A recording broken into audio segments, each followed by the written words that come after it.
what I was talking about. He shared this as one esports. Yes. This is what I was talking about. Exactly. I feel like if this is a time or this is a game to pull out tank jungler, you pull it out now. I think Wise has gone unpunished with the Fredrin pick all along, and you best be sure if RRQ doesn't ban away the Fredrin, Wise will pick it up again. Lunox actually is the pick for RRQ right now. And speaking of past strategies, etc., we've seen that one composition that I've seen Blacklist struggle with is when they're up against a Yuzong and a Kadita actually. So that being said, that's still a possibility, but maybe it will get banned out. But RRQ will take away that Fredrin, that very pesky, very useful, very flexible Fredrin away from the hands of Wise. Yeah, this is just due diligence, right? You take out the glue. Edward has been amazing on it.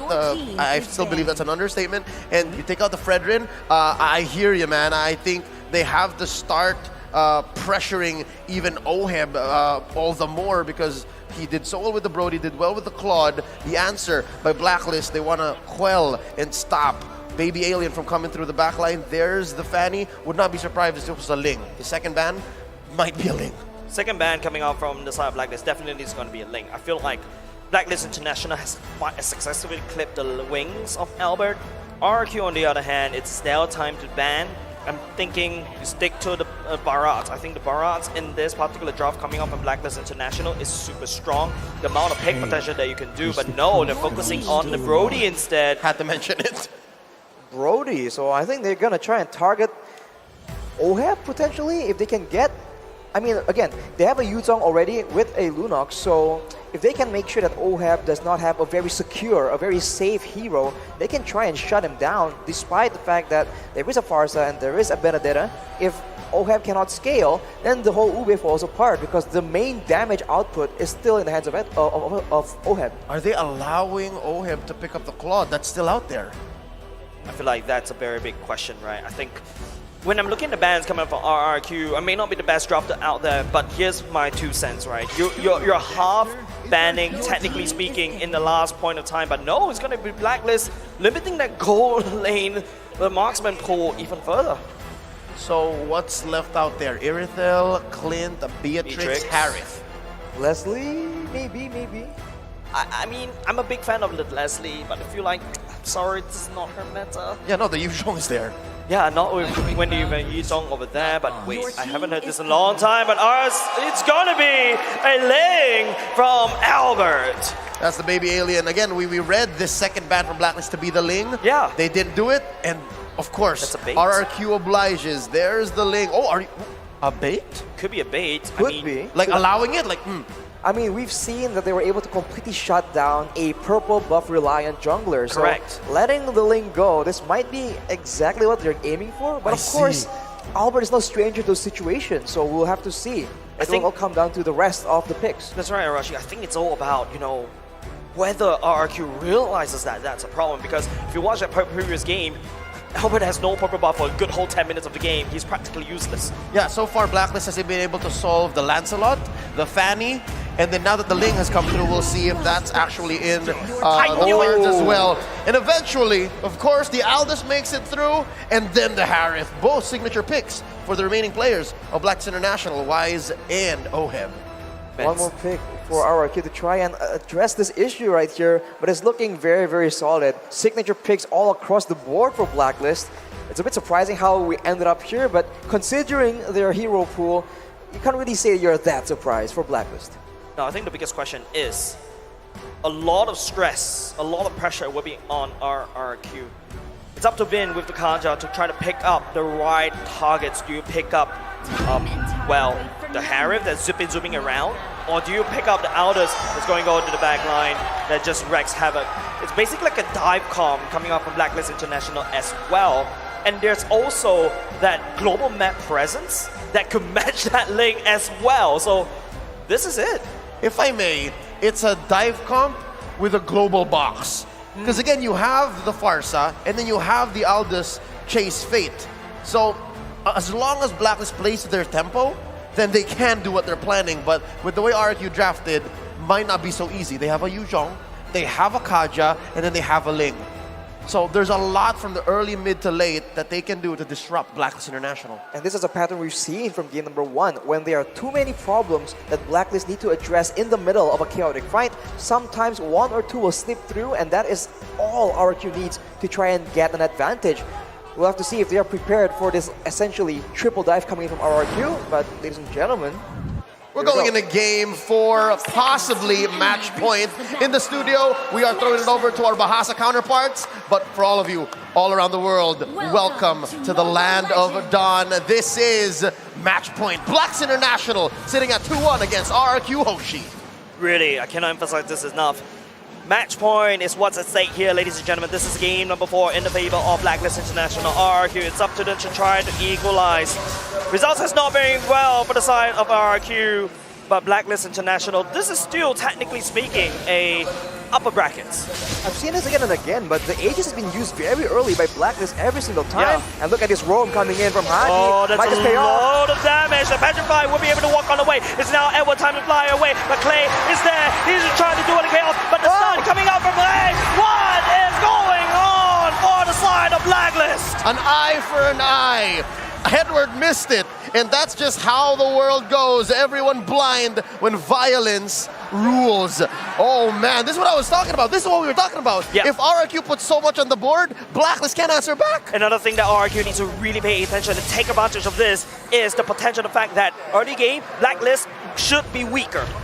Of course, they have a lot of late game heroes right here. Too many. And in the mid lane at least, the Farsa can be a big problem, but everyone else needs time to scale, especially OHAB and Wise, the two main carries. So that is the window that RRQ can take advantage of, and they are no stranger to this position. They know how to take advantage of their opponent's weaknesses. Yeah, something interesting as well, if you notice how Wise is actually taking the stacks, but hold on, Skylar is actually getting caught by this Estes circle as well. Vin doesn't really have the ultimate, so has a doubt out of that. They touch and they go. Skylar takes some damage. Lord spawning in a few seconds. You can see how Wise is hovering around his purple. And you mentioned those stacks. Yeah, this is just Blacklist's effort to stop this rampage of RRQ in the early game. I mean, now with the turtle spawning, actually, not the Lord, Leo, a bit too eager here, but Skylar here gets jumped on. Someone falls going in. Haji will be in and down the left by the air strike. At the same time, he's going to be in. Doesn't really have the divine judgment. He's actually going to get denied. Not a very good fight coming up from RRQ, losing their marksman, but here we come. Oh, Vin, okay, gets marked, but Blacklist will not pull that trigger. Oof, that's unfortunate, man. They almost got the kill onto OHAB, but they're a bit too clean with it. The battle spells are available, but as a result, they're able to get the turtle, knowing that there's a lot more members of Blacklist in the bottom lane.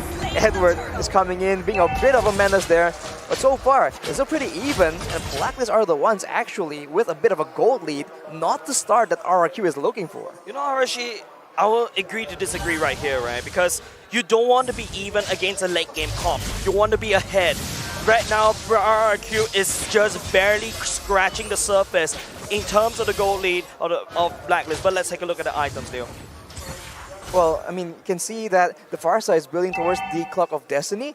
Later on, that will be a big problem. The earlier, like, Haji gets it, the more it's going to be a problem. But for now, you can see Albert just happy feet, dancing around. Happy feet. But there's just, without a real solid engage, so far, no real movements happening just yet. Vin, though, is the one person that can change that. You know what surprises me is the fact that top lane has become mum. After that action-packed 30 seconds, Edward and R7 are like, yeah, no, we're not doing it. But bottom, though, Zaman forced out. And Vin and the rest of RRQ Hoshi in the vision, in the sight of Blacks International. Again, I miss this. This is one key use of the Aldous ult. It's just for pure vision. Just ulting it for vision, that is definitely a creative use of the ultimate. And knowing how Blacklist can maneuver around with vision, right, with information, that is a very dangerous weapon, and RRQ needs to respect that. At any moment, they like setting up traps, and it can be exposed by that Aldous as they make a move towards the bottom side, but yet no real result right here. That's the problem about the Kaja, right? You need to rely on the Flicker ultimate to land down these structs. Like, let's take a look at the emblems for now. As both these two teams, they won't be able to find anything on the bottom side. just a lot of movement speed and cooldown. I mean, it's just how it is, right? Utility becomes so important for both these teams right now because both of them are not making simple mistakes. They need to be forced into those errors, otherwise it's going to be a very slow and calculative game. So with that being said, I think that RRQ has a few more tools to work out with. The Blacklist have the counters as well. This is why the drafting phase was just so confusing, so difficult to predict. Yep, again, something tells me that Aldous ban from a couple of games back in the series, Coach Arcadia, Coach Achille, they were on the Blacklist. They knew that this was up. So here, 5 minutes in, second turtle going for free over to RRQ Hoshi. Blacklist knows their timing still. They know that this is not the time to fight. I respect that, right? If you notice, even the crowd, they identify that there's no point for Blacklist to try to contest the turtle. RRQ, I think the main goal right now is to try to take down as much structures as possible, especially the top-bottom side. You don't want to allow Wise to just walk around gaining resources. But I mean, you can see the Blacklist is trading very smart, intelligently as well. They are not letting go their turrets for no reason. They always try and find something extra, and this is why it's so annoying. Once you think that you have an edge over Blacklist, they just equalize, and look at that damage though. No. That is something that RRQ can definitely use. What damage? See, he's fully healed. Right now, it is Blacklist time to do the damage. This is kind of crazy, but here comes Abdab. It is going to be all my minutes actually taken down. R7 will be trying to look for the pickup right here on the back line, but I don't think Blacklist is ready for the fight right now. And what is actually trying to find some time. Elba picks up another kill. R7 will also do that now soon. 3 member going down. This is not a fight that Blacklist International want to do. We just had to call it, right? Vin, with just a split second to decide, pulls Oh My Venus into RRQ's death ball, and they get 3 for free. Now they're going to capitalize, push this top lane tier 1, and now the map is much smaller. How can Blacklist recover? I mean, James was saying, what damage? That's the damage you're looking for, man. When they combo the spells properly, that is a lot of potential pickoff for the side of RRQ. It's not just Vin pulling out Oh My Venus to ensure that no healing is done. It's also R7 with his ice set onto Haji at every single fight, one-shotting him if the Petrify is available. It's not so easy for Blacklist. Again, yes, they have the vision. Yes, they have the box, the space. But when you're fighting a lineup like RRQ has, again, that's a mid-Lunox. Real world manipulation. Sorry, not a real world. Feather airstrike going in. Nothing can be found for now. Skylar doesn't connect the random shot. I think right here, Blacklist International is just desperately buying for time. This gold lead still okay for RRQ, but I think they need to do more. They need to crack open mid lane. They're still leading right now, but they're also working against the clock. The late game is dangerous, but the early game. Edward getting surprised, but he'll be able to get out alive right into the healing hands of All My Venus. That is the question I ask you, Arashi. What damage?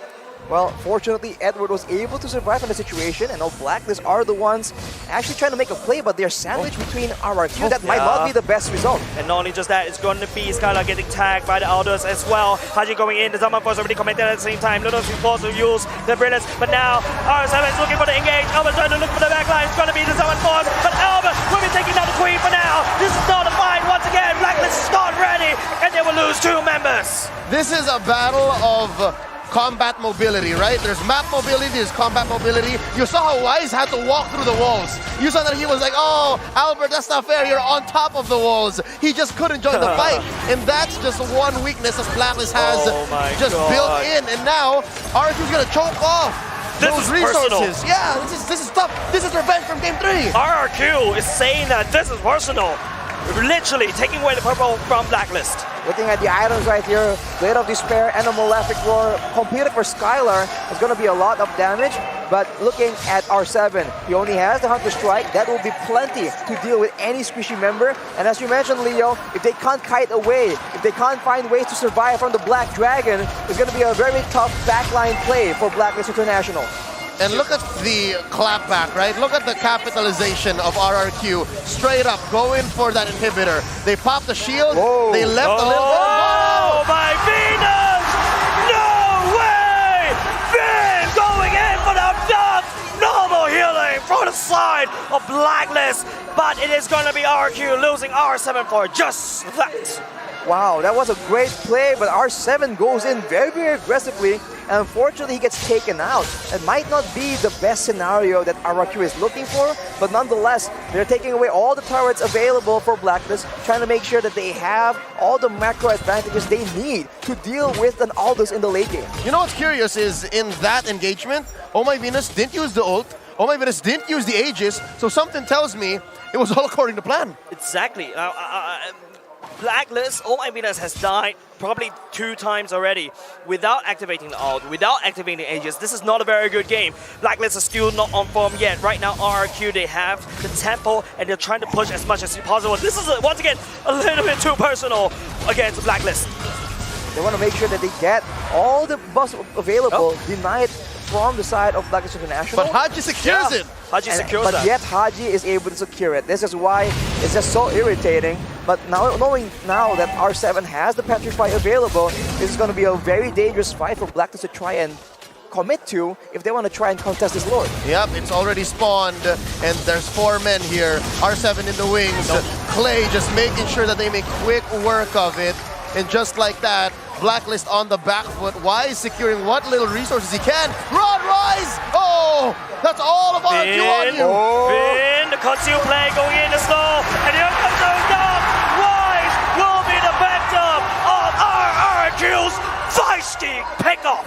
That is the potential, man. When you have the map control, you can ensure that even though Wise is near his turret, it does not even matter. Everyone else needs to deal with the other lane, and that is how you can break up this team fight-centric composition from Blacklist International. That Take damage. a look at the items right here. Clock of Destiny and Lightning Truncheon done for both the Lunox and the Farsa, but on the other hand, Demon Hunter Sword built by Skylar to ensure that in those long, prolonged team fights, the DPS will still be readily available. Worst case scenario, Blacklist International loses inhibitor or 2. Best case scenario, they find a way to defend inside their base. But at 11 minutes, with almost 7k ahead, RRQ Hoshi, it's looking like it's worse for wear now. They can't fight, not like this. Better strike going in at the same time. The Renaissance will be able to call it on Haji, but the top side is already getting broken for now. Being tried up down. It is once again the Queen, but we will not be able to survive any longer. It's going to be Wise trying to chase on, trying to build, but the Lord is actually forgotten by the side of Blacklist. RRQ, they take the Queen and the top side. 2 for 1. And throughout all this, they take down Skylar, and Oheb is sitting at 0-0 and 4. Albert choking away at Wise's resources.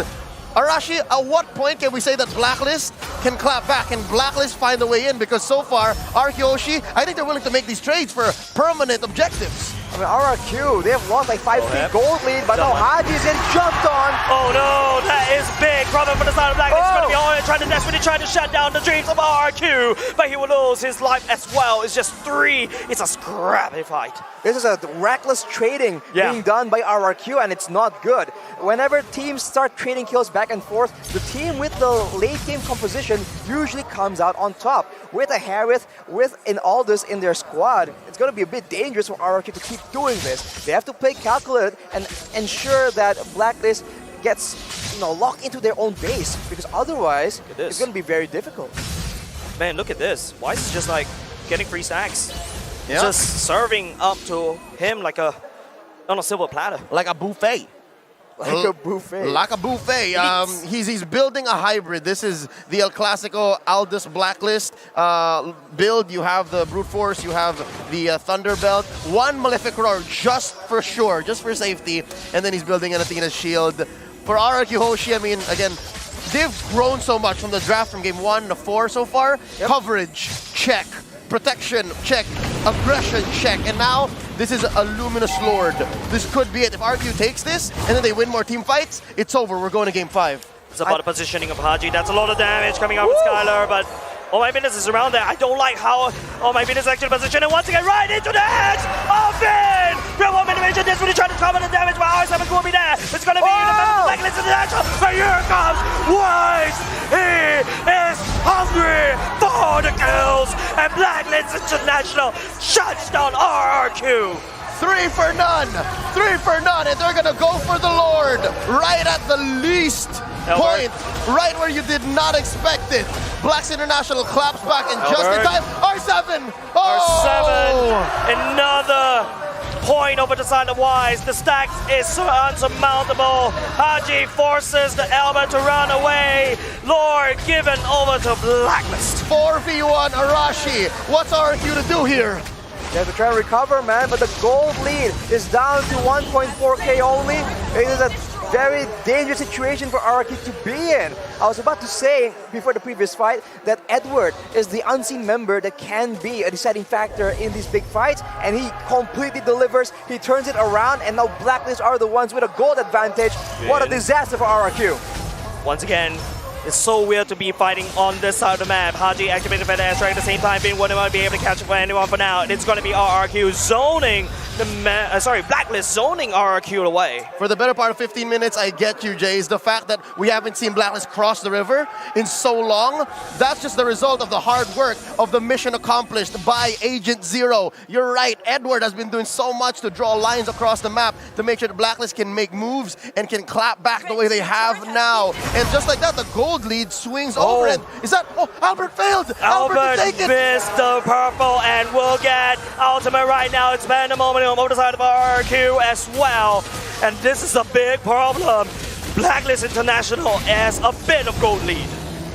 Off the bat, Blacklist International now has the lead. They have equalized in the gold division. They have a lead in range, and they also have a lot more sustain and an infinite scaling hero. On paper, this is a done deal, but RRQ, they are known to do something so crazy it might just work. That is what we're looking for right here. They have tried to just pick up Oh My Venus and Haji, and so far it's been working kind of. They need something better though. Wrong neighborhood, Bin. That's a bad place. The French is going to be OM himself. There's no way OM to be in. But here comes Wise. Something great for the backline. Look at the damage coming out from Wise on top of OM. It's on top of the Skylar, and none of the RRQ members actually fall. The fight may have gone a little bit too long. Blacklist needs desperately to get out of the way. Albert, the healer, is gone. RRQ, they reign supreme. They're looking to end the game. This is personal. The last two members of Blacklist International on the map, Edward and Wise. No way. RRQ are on a manhunt. And No they way. got Wise. It's over. It's over. 5v1. Edward, he's fighting for dear life. Can he do it? Oh, I don't think so, Leo. RRQ will be equalizing the series. We're going to game 5, folks. We're going to game 5. The Sang Raja claps back. Not here. Not in our home turf. We're going to game 5. Looking forward to a full series between RRQ Hoshi and Blacklist International. And I was just talking that they have to try and do something different. And they go and pick off the Harriet of all people. What a performance coming in from RRQ. They are here, still in the fight. After OHEB went down,